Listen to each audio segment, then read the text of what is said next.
menjalani ibadah puasa, kondisi tubuh yang fit akan membantu kita mempermudah menjalani aktivitas keseharian. Tentu saja kuncinya kita harus bisa menyeimbangkan yang kita konsumsi dengan kegiatan yang kita jalani. Selama hampir 14 jam saat menjalani ibadah puasa, tubuh kita tidak menerima asupan makanan, karena tubuh tidak bisa berhenti beraktivitas. Hampir bisa dipastikan tubuh akan terasa lebih lemas karena kekurangan cairan, vitamin, dan karbohidrat di siang hari. Untuk itulah, kita harus bisa mensiasati bagaimana caranya agar tubuh kita tidak dalam kekurangan energi sepanjang hari berpuasa. Salah satu cara yang harus kita lakukan adalah memilih dan makan makanan yang pas saat berbuka puasa. Makanan dan minuman apa saja yang ideal untuk berbuka? Berikut ini spotlight merangkumnya untuk pemirsa yang sedang menjalankan ibadah puasa.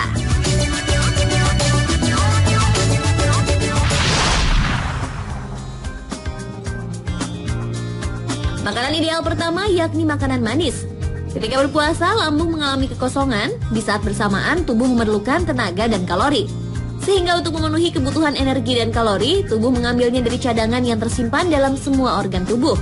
Dan alasan saat berbuka harus mengutamakan asupan manis adalah karena makanan dan minuman manis merupakan sumber kalori yang dapat diproses menjadi energi dan bisa menggantikan cadangan kalori yang terserap saat berpuasa di siang hari. Namun yang harus diperhatikan saat mengkonsumsi asupan manis, dianjurkan dari gula yang kompleks atau alami dan bukan gula pasir atau pemanis buatan. Untuk gula alami kita bisa mendapatkannya dari buah-buahan, kurma, madu, atau gula aren. Semua makanan tersebut mengandung gula alami yang akan aman dikonsumsi oleh tubuh kita. Lantas kenapa kurma menjadi makanan manis paling disarankan saat waktu berbuka tiba? Selain buah manis ini disunahkan, juga mengandung gizi yang cukup untuk memenuhi kebutuhan tubuh setelah berpuasa. Tekstur lembut yang terkandung dalam kurma mengandung gula cukup tinggi yang mudah dicerna dan sangat aman bagi lambung.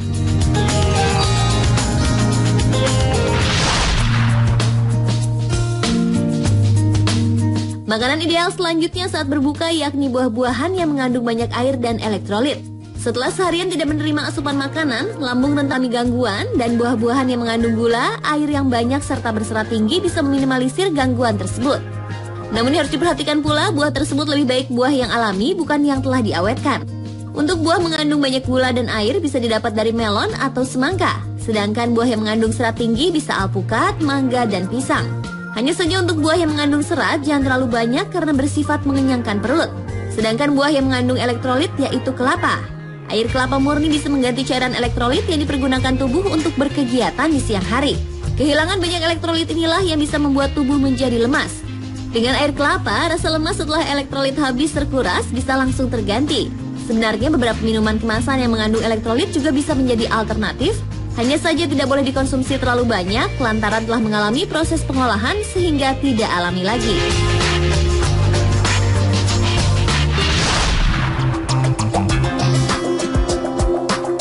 Saat waktu berbuka tiba, kita biasanya terbawa sehingga tidak terkontrol dalam memilih makanan. Kondisi perut yang kosong bisa menjadi salah satu alasan kita semakin bernafsu memilih makanan untuk berbuka.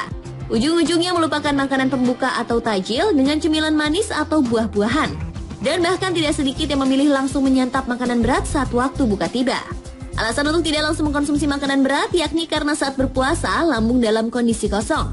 Banyak kalori yang diambil dengan yang ada dalam tubuh kita, termasuk keseimbangan alami yang dilakukan dalam lambung. Jika makanan berat seperti nasi langsung dikonsumsi, dampaknya bisa membuat perut kaget dan lambung menjadi kembung. Bahkan dampak lain yang bisa diterima dengan mengkonsumsi makanan berat langsung yakni mengalami sembelit. Jika perut kaget dan kembung, bagi mereka yang sudah terkena mah akan semakin repot. Karena jika kambuh, bisa-bisa tidak bisa menjalankan ibadah puasa keesokan harinya. Sedangkan jika efek lanjutan dari mengkonsumsi makanan berat langsung, yakni sembelit akan membuat selera makan kita menjadi hilang atau berantakan. Akibatnya saat makan sahur atau berbuka, makanan yang dikonsumsi jauh dari ideal. Padahal keseimbangan nutrisi saat sahur dan berbuka sangat mempengaruhi kesehatan kita selama berpuasa.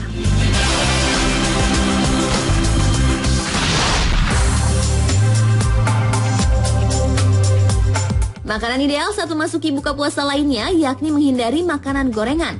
Dalam tradisi berpuasa pada beberapa daerah di Indonesia, mengkonsumsi makanan gorengan sudah menjadi kebiasaan. Bahkan bukan tidak mungkin kebiasaan tersebut menjadi menu favorit ketika waktu buka tiba. Pada efek dari mengkonsumsi makanan gorengan saat berbuka sebelum menyantap makanan lainnya akan sangat berbahaya. Terutama bagi tenggorokan, saluran pencernaan hingga lambung kita. Karena gorengan mengandung lemak jenuh, maka setiap orang yang telah mengkonsumsinya bisa terserang batuk karena tenggorokannya terganggu. Tanda-tandanya tenggorokannya gatal-gatal. Yang lebih membahayakan lagi jika saat berbuka langsung mengkonsumsi makanan gorengan, yakni menyerang lambung. Karena lemak pada gorengan memperlambat pengosongan lambung. Setelah mengkonsumsi makanan gorengan akan lebih cepat haus sehingga membuat kita akan lebih banyak minum. Akibatnya perut bisa lebih dulu kenyang tanpa diisi makanan berat. Dan sering juga terlalu banyak minum membuat perut menjadi kembung sehingga selera makan hilang. Dan yang lebih penting adalah mengatur komposisi air yang kita minum agar tetap sesuai dengan kebutuhan tubuh. 8 gelas air minum sesuai kebutuhan tubuh harus tetap terpenuhi. Karena di saat berpuasa, tingkat dehidrasi akan lebih tinggi dari hari di mana kita menjalankan puasa. Itulah makanan yang ideal saat berbuka versi Spotlight. Apapun makanan kita, yang perlu diperhatikan adalah kandungan nutrisi dari makanan tersebut. Agar puasa yang kita jalankan bisa berjalan lancar. Selamat berpuasa pemirsa!